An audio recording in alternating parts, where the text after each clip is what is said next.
Listo. Pues comenzamos la tercera sesión de esta cuarta y última clase sobre fundamentos de investigación.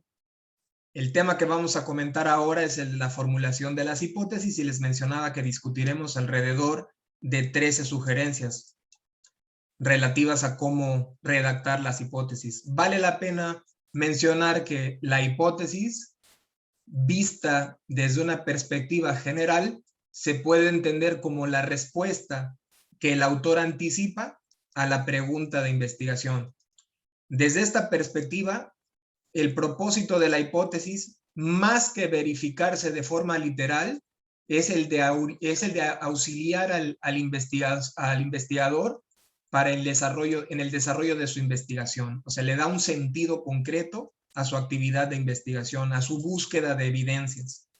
Entonces, el sentido de la hipótesis es eso, ayudarnos a definir cuáles son las evidencias que tenemos que recopilar. Bien, mencionado eso, vale la pena agregar lo siguiente.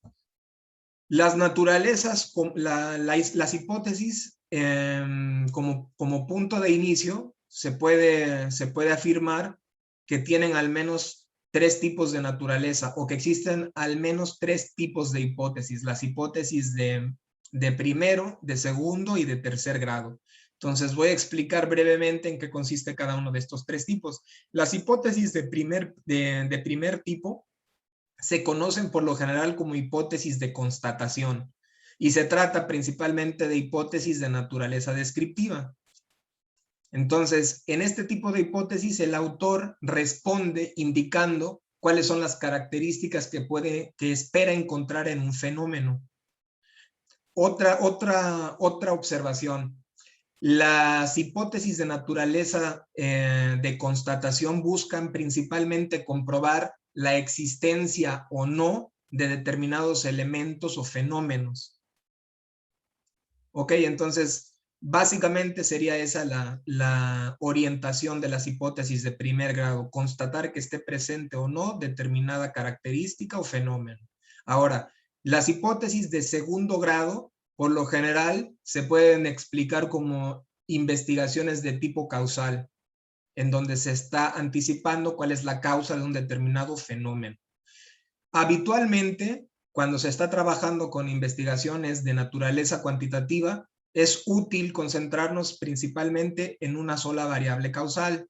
Ahora, existe la posibilidad de plantear hipótesis desde una lógica multivariable, o sea, es aceptable. Pero siempre lo más práctico es concentrarnos en una sola variable, aunque eso depende también de la literatura en la que se esté colocando esa investigación y de los intereses del autor. Y por último, las hipótesis de tercer grado lo que proponen son relaciones de naturaleza asociativa o correlacional. ¿Cuál sería la diferencia entre las hipótesis causales y las de naturaleza asociativa o relacional? En las hipótesis que son de naturaleza causal, debe de existir clara una delimitación de cuáles son las variables dependiente, de cuál es la variable dependiente y cuál es la independiente. ¿Ok? Entonces, por ejemplo, un autor podría decir que las causas del rendimiento académico de los alumnos son X1 y X2, por decir algo. Y sería ese el enfoque principal. En cambio, en las investigaciones que son de naturaleza asociativa o correlacional, las variables dependiente e independiente pueden ser intercambiables, es decir, no se tiene que precisar cuál es la causa de cuál efecto. Les pongo un ejemplo. Podríamos hacer una asociación entre el nivel de ingresos y el nivel educativo. En la práctica no nos interesa conocer la causa, a lo mejor el nivel de ingresos genera mayor nivel educativo y viceversa. O sea, ese no es el punto. Aquí lo que se quiere medir principalmente es el grado de asociación que existe entre estas dos variables. No interesa en este caso particular conocer si una causa a la otra. De hecho, desde una perspectiva lógica, no se podría hacer esa distinción entre cuál causa cuál. Entonces, ¿quedaría clara esta breve explicación sobre estos 3 tipos?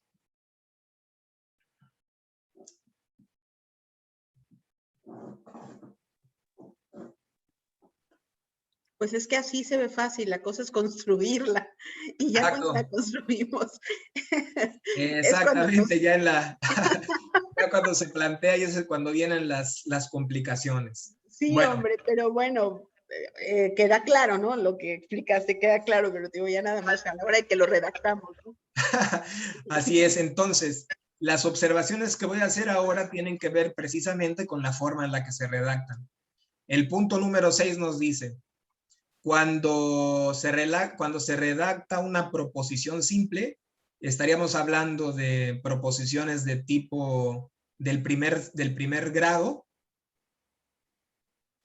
o compuestas cuando se están escribiendo una hipótesis del segundo y del tercer grado.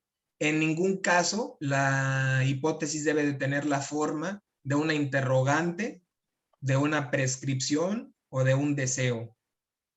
Es decir, el planteamiento debe de ser relativamente neutral. O sea, se estiman que la variable que ocasiona tal efecto, o se estima que la relación entre las variables x1 y x2, o se piensa que el fenómeno x, es decir, tratar de presentarlo de una forma neutral, no como una pregunta.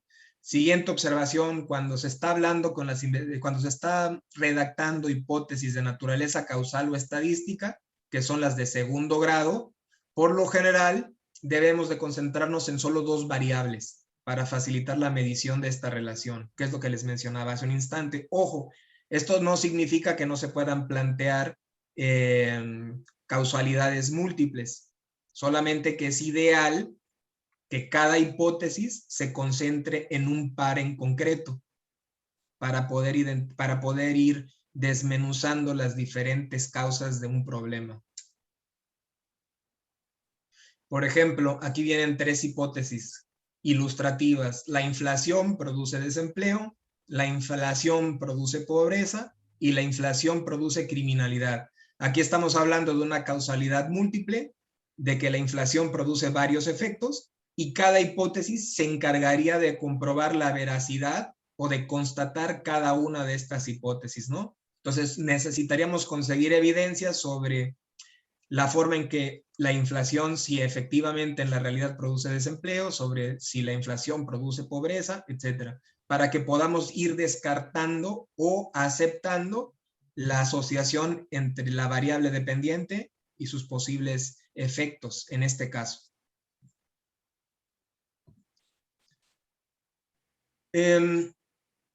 También es conveniente excluir tanto tautologías como disyunciones. Las disyunciones serían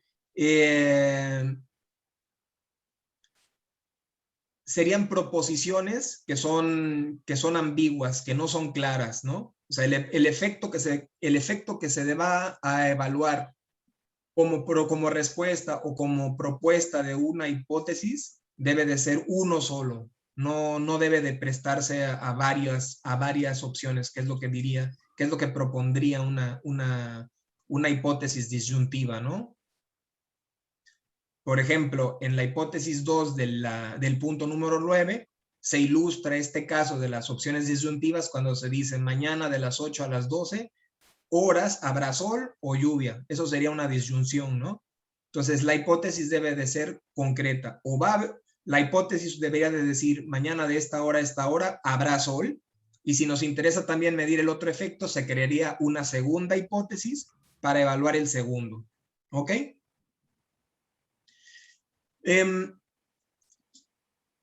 Una hipótesis debe de estar basada, nos dice el punto número 10, en el conocimiento científico ya comprobado. Considerar las teorías científicas establecidas como punto de partida. Esa me parece una de las recomendaciones más importantes. Por lo general, las hipótesis deben de nacer de la literatura. Solamente no sucede así cuando estamos trabajando con investigaciones de carácter exploratorio. Recordemos que se trata de investigaciones de actualidad sobre las que no se tiene información previa. Entonces, en este caso, sería una excepción a la regla, pero en el resto de situaciones, lo ideal sería partir del conocimiento ya comprobado. Aunque eso también puede variar también en función del campo. O sea, en algunos campos de investigación se parte primero del análisis de la realidad y ya después se recurre a la literatura. ese también puede ser un procedimiento válido en determinadas áreas de investigación. Unas pistas sobre la formulación de una hipótesis. La formulación de cualquier hipótesis inicia con el análisis de los hechos. Eso es clave. Es importante que para poder plantear la hipótesis conozcamos de cierta forma la realidad que queremos explicar. En la medida en la que no tengamos un conocimiento sólido de esa realidad, nuestras hipótesis serán débiles. La hipótesis deberá explicar estos hechos que nosotros encontramos. Cualquier hipótesis que tenga cierta seriedad se plantea con la finalidad de explicar los hechos conocidos y pronosticar los desconocidos. Esa es clave. Entonces, una hipótesis se constituye como la conclusión de un razonamiento con cierta probabilidad o verosimilitud, que se obtiene al estar analizando, sintetizando en torno a los hechos o fenómenos.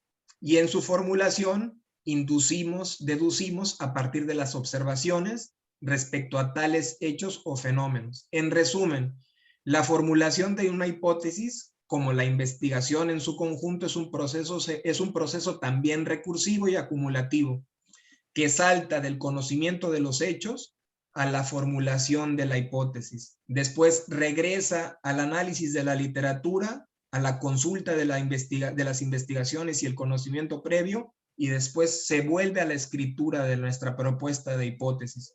Entonces es un ir y venir constante con el objetivo de ir acumulando conocimiento y puliendo nuestra hipótesis. Y recordemos, en resumen, la hipótesis es nuestra respuesta previa a la pregunta de investigación. El sentido de la investigación es encontrar evidencias que nos ayuden a ratificar si nuestra pregunta es acertada o incorrecta. El objetivo de la investigación, más que comprobar que nuestra hipótesis es acertada, es arrojar hipótesis concretas sobre esta formulación, a partir de la cual ya podremos nosotros sacar conclusiones. Entonces, hay un tema que se nos va a quedar, que es el de la hipótesis científica, se nos va a quedar pendiente de abordarlo. Ya les pediría que ustedes lo revisen. Y aquí quiero hacer ya la pausa para ir haciendo las conclusiones generales. En esta última sesión se nos quedarán muchos temas en el tintero, entonces me gustaría simplemente mencionarles cuáles fueron esos temas que no alcanzamos a ver.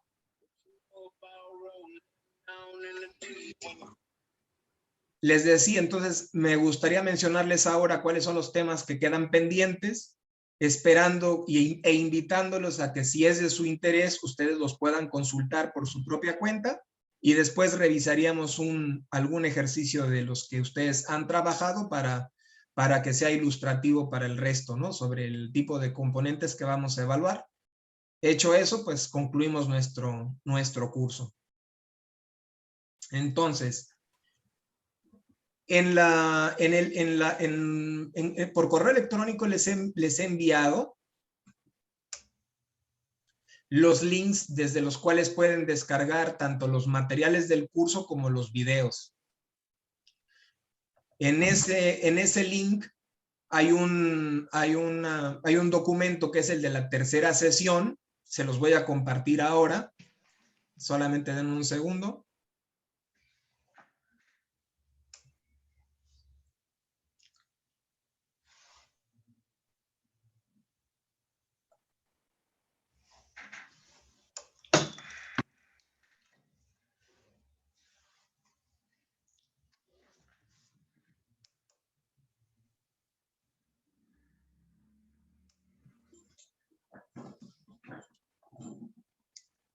Bien, lo están viendo ya en la pantalla. Estos serían los temas que se nos quedaron en el tintero. Les sugiero revisarlo. Básicamente quiero comentar que estos temas son relativos a la forma en la que se puede estructurar un informe o artículo de investigación. Y al respecto solamente quiero mencionar un par de cosas. Repito, esta información está en el documento que tiene por título Sesión 3. Una de las cosas que van a encontrar en este documento es, como lo están viendo en la diapositiva, la lista de los componentes de un texto científico.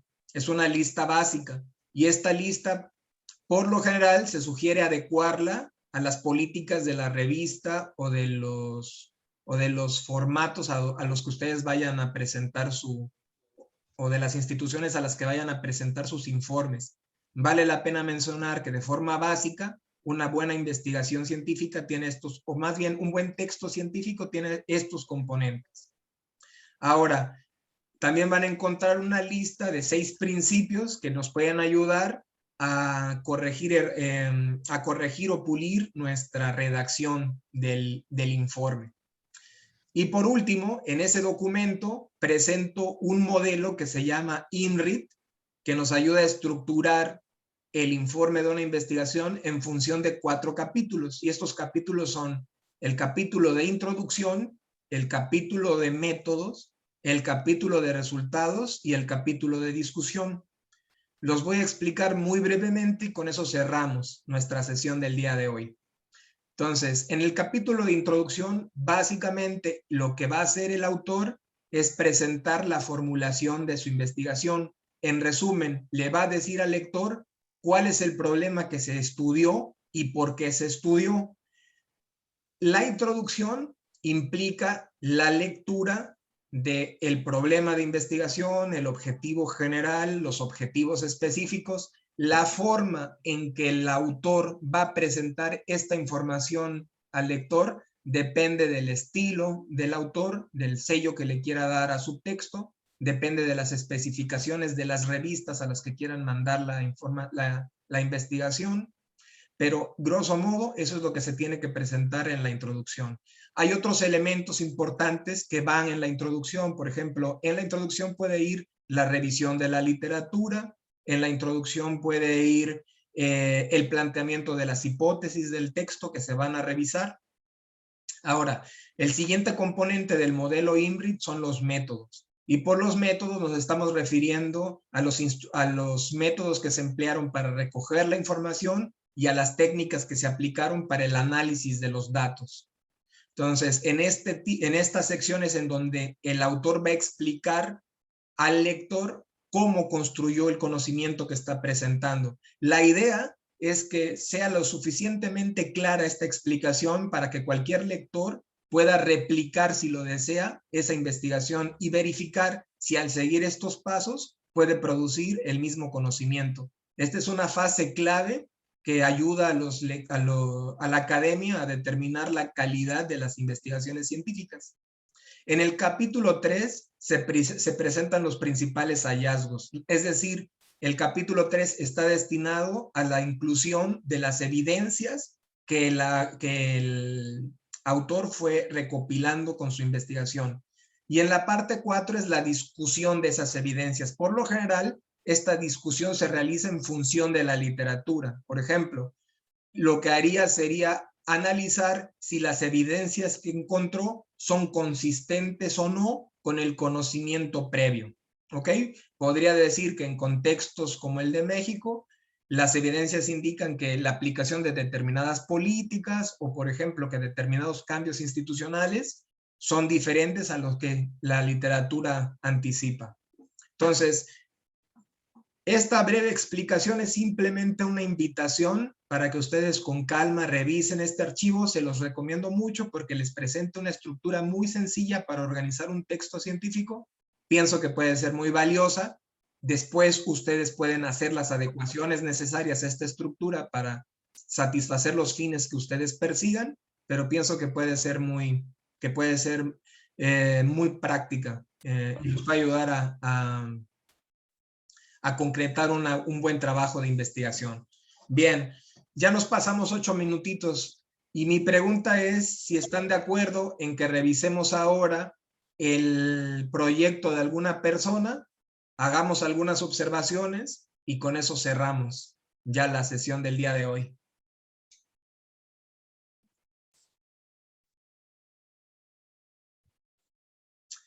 ¿Algún candidato que se anime?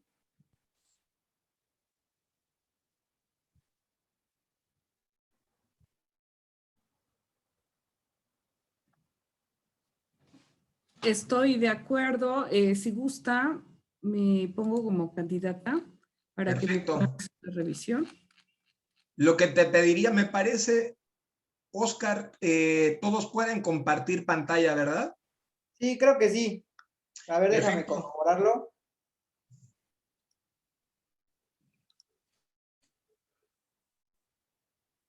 Sí, todos pueden compartir pantalla.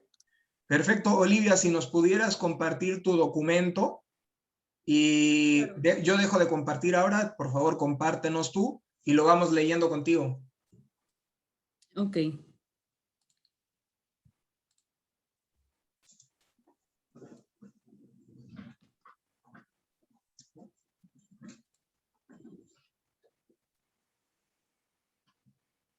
Ese es mi documento.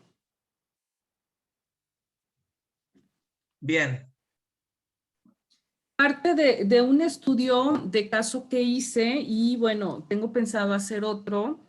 Y bueno, estoy considerando una estructura muy similar. El primer estudio fue un estudio de caso en una asociación civil en la que trabajé hasta el 2018 y de hecho fue parte de una tesis de titulación de maestría, pero bueno, no he publicado el artículo. Y bueno, le cambié aquí algunos datos porque tenía la intención de hacer otro parecido con el fin de actualizar citas y demás, pero bueno, puedo seguir trabajando con el mismo. Bien. ¿Cuál sería tu problema u objeto de investigación? Analiza lo mismo. El problema de estudio era el clima organizacional que se estaba llevando en ese periodo y traía un impacto, bueno, era correlacional con un impacto en el laboral. El objeto de estudio era que, bueno, había un clima organizacional poco conveniente en el personal de mantenimiento. Ok. ¿Qué te parece si le vamos metiendo estructura al análisis? Entonces, te voy a hacer un par de preguntas para que vayamos delineando tu objeto de investigación. Las preguntas que te voy a hacer las pueden encontrar todos en en el documento número 2, el que discutimos el día de hoy, en la diapositiva número 9, en donde hablaba de la estructura básica de un objeto de investigación. En resumen, yo voy a seguir esa estructura para evaluar sus propuestas. Entonces, el primer componente de esa estructura sería el problema como tal, ¿no? Y en este problema sería el qué. Entonces, tratando de describir brevemente este qué de la investigación, por ejemplo, un qué de la investigación podría ser el rendimiento docente, un qué de la investigación podría ser la, la pobreza, un qué de la investigación podría ser el desarrollo económico. Entonces, en este caso, ¿cuál es el qué de tu investigación? ¿Cuál es ese problema en el que nos vamos a colocar? Sí, el qué sería el impacto del clima organizacional en el desempeño laboral. Ok, el impacto del clima organizacional en el desempeño laboral. Bien, entonces aquí tus variables clave sería, lo que habría que definir es el impacto, o sea, ¿a qué te refieres con impacto? Tendrías que especificarlo, ¿valdría la pena? O sea, por impacto, ¿a qué te refieres? O sea, ¿qué tipo de relación estás proponiendo? Luego, por clima organizacional es un concepto amplio. Entonces, igual, habría que elegir qué dimensiones del clima organizacional son las que tú vas a evaluar. Por ejemplo, para ir aterrizando del clima organizacional, concretamente, ¿qué dos dimensiones te gustaría explorar? Ok, más abajo en la actividad yo tengo ya algunas dimensiones Perfecto. del clima organizacional. Ajá. Considero la comunicación interpersonal. Fueron 3, autonomía para la toma de decisiones y motivación laboral. Perfecto. Entonces, cuando cuando redactes el problema, valdría la pena que ya vayas especificando.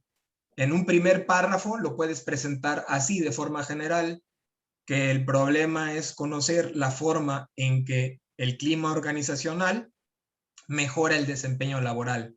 Y en la siguiente oración puedes ya precisar del fenómeno clima organizacional, vamos a centrarnos o vamos a explorar 3 dimensiones en concreto, que son estas 3 que estás citando, ¿no?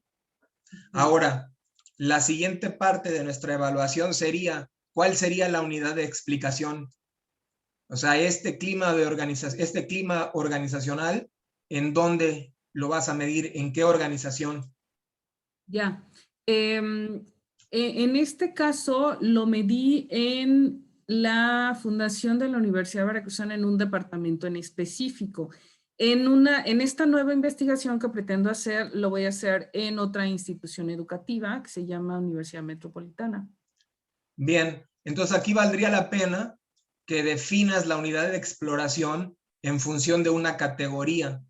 Entonces, la categoría la categoría que te interesa explicar sería universidades, y valdría la pena que definas qué tipo de universidades, porque existen muchos tipos, ¿no? Universidades privadas, públicas estatales, tecnológicas, interculturales. Entonces, de toda esa categorización disponible, ¿en cuál te vas a concentrar tú? Y valdría la pena que justifiques por qué es interesante evaluar ese perfil de universidad. O sea, ¿por qué ese perfil y no otro? Ok. Bien. Siguiente pregunta, ¿cuál sería la dimensión temporal?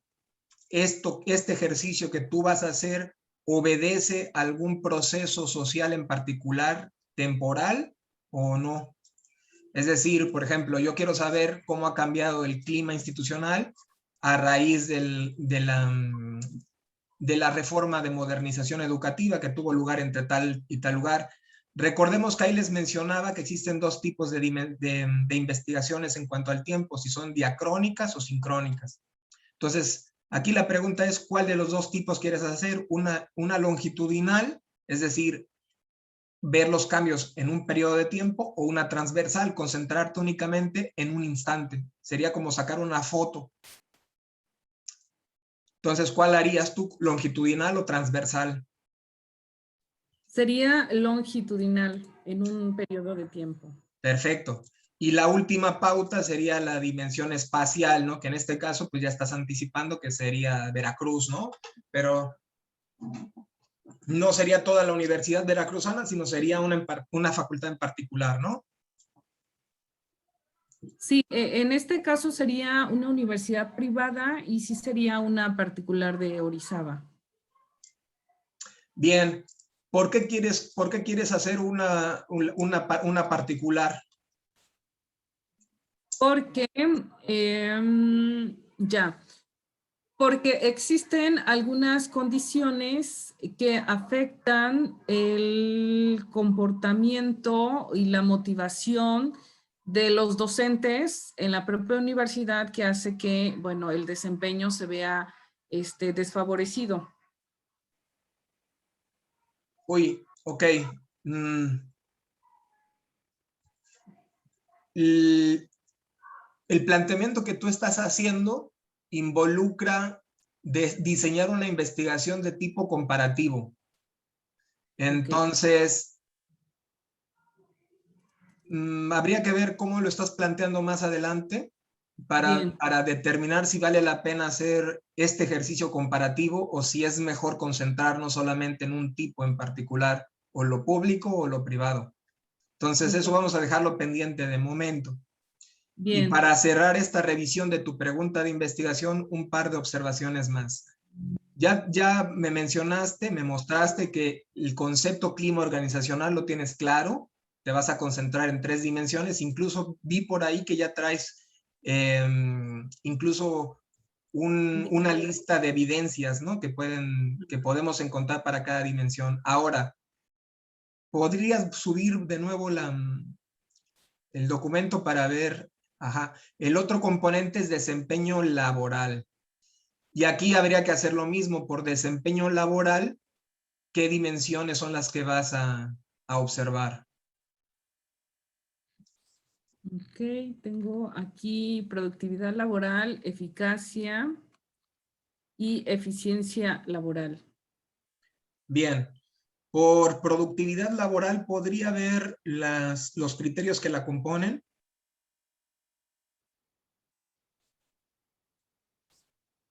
Bien, te pediría marcar, por favor, el número C, que dice nivel de producción del personal. Marcarlo en amarillo. Y marca, por favor, la dimensión productividad laboral.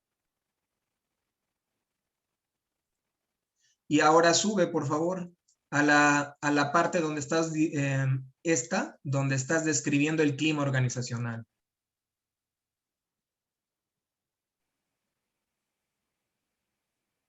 Bien, y te pediría que marques la dimensión autonomía para toma de decisiones. Y después toma de decisión en el puesto, que es el inciso A. Entonces, uniendo estos elementos, vamos a elegir estos porque me parece que pueden explicar, que se pueden correlacionar de una forma clara.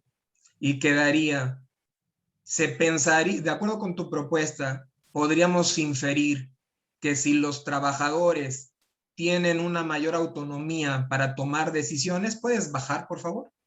Sí, claro. Para ver estas opciones. Sí. Entonces, uno podría decir, si los trabajadores tienen autonomía para tomar decisiones en su puesto, ¿puedes bajar ahora, por favor? Va a haber un mayor nivel de producción, ¿no? Del personal. Entonces, quise hacer este ejercicio porque tú tienes demasiadas dimensiones y demasiados indicadores. Entonces, cuando se hace este ejercicio de ajuste, se complica demasiado. Entonces, yo lo que te sugeriría es de que te concentraras en una dimensión y en un conjunto reducido de indicadores y sobre eso trabajaras. Obviamente la decisión es tuya y puedes decidir que pues quieres abarcar todo eso, que sería válido, pero entonces ya sería una investigación como que implicaría la consecución de muchos indicadores, de correlación de muchos datos. Entonces pienso que sería un poco más complejo, ¿no? Ok, En bien. cambio, en el ejercicio que te mencionaba queda claro, ¿no? O sea, yo quiero saber si cuando los trabajadores tienen autonomía en su toma de decisiones, aumenta su nivel de producción. Este ejemplo que estoy citando es para ilustrar cómo podría redactarse ya la pregunta de investigación, ¿no? Ok, Y en este caso, vamos a suponer que así quedara redactada la pregunta de investigación. El siguiente punto que evaluaría sería cuál es el tipo y categoría de esta pregunta. Así como está planteado, ¿cuál sería el tipo de categoría? ¿Sería descriptiva, explicativa o prospectiva?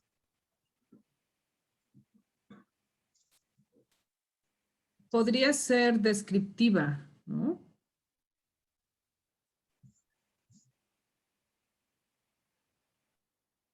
Ok, lo vamos a recapitular. Tú estás diciendo que si los trabajadores tienen autonomía para tomar decisiones en su puesto de trabajo, va a aumentar el nivel de producción del personal.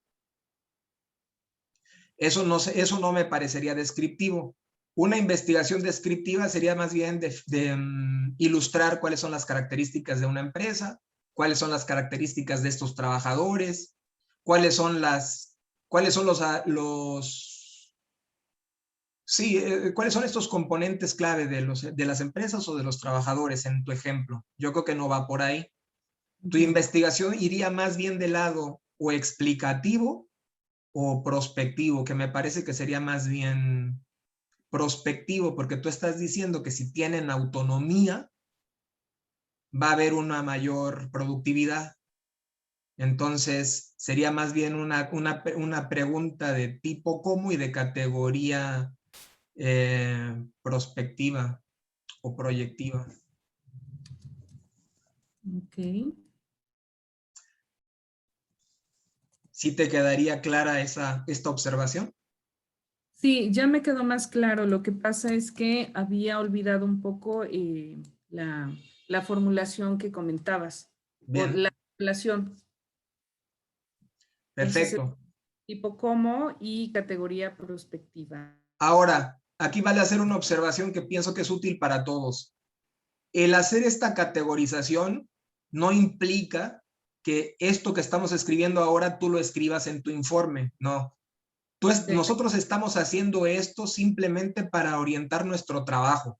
O sea, al hacer este ejercicio tú ya sabes que lo que quieres hacer es una investigación de esta naturaleza, ¿no? Pronosticar si efectivamente cuando los autores tienen autonomía para tomar decisiones, pues aumenta su nivel de productividad y viceversa. Si no tuvieran autonomía, se esperaría que su rendimiento fuera bajo.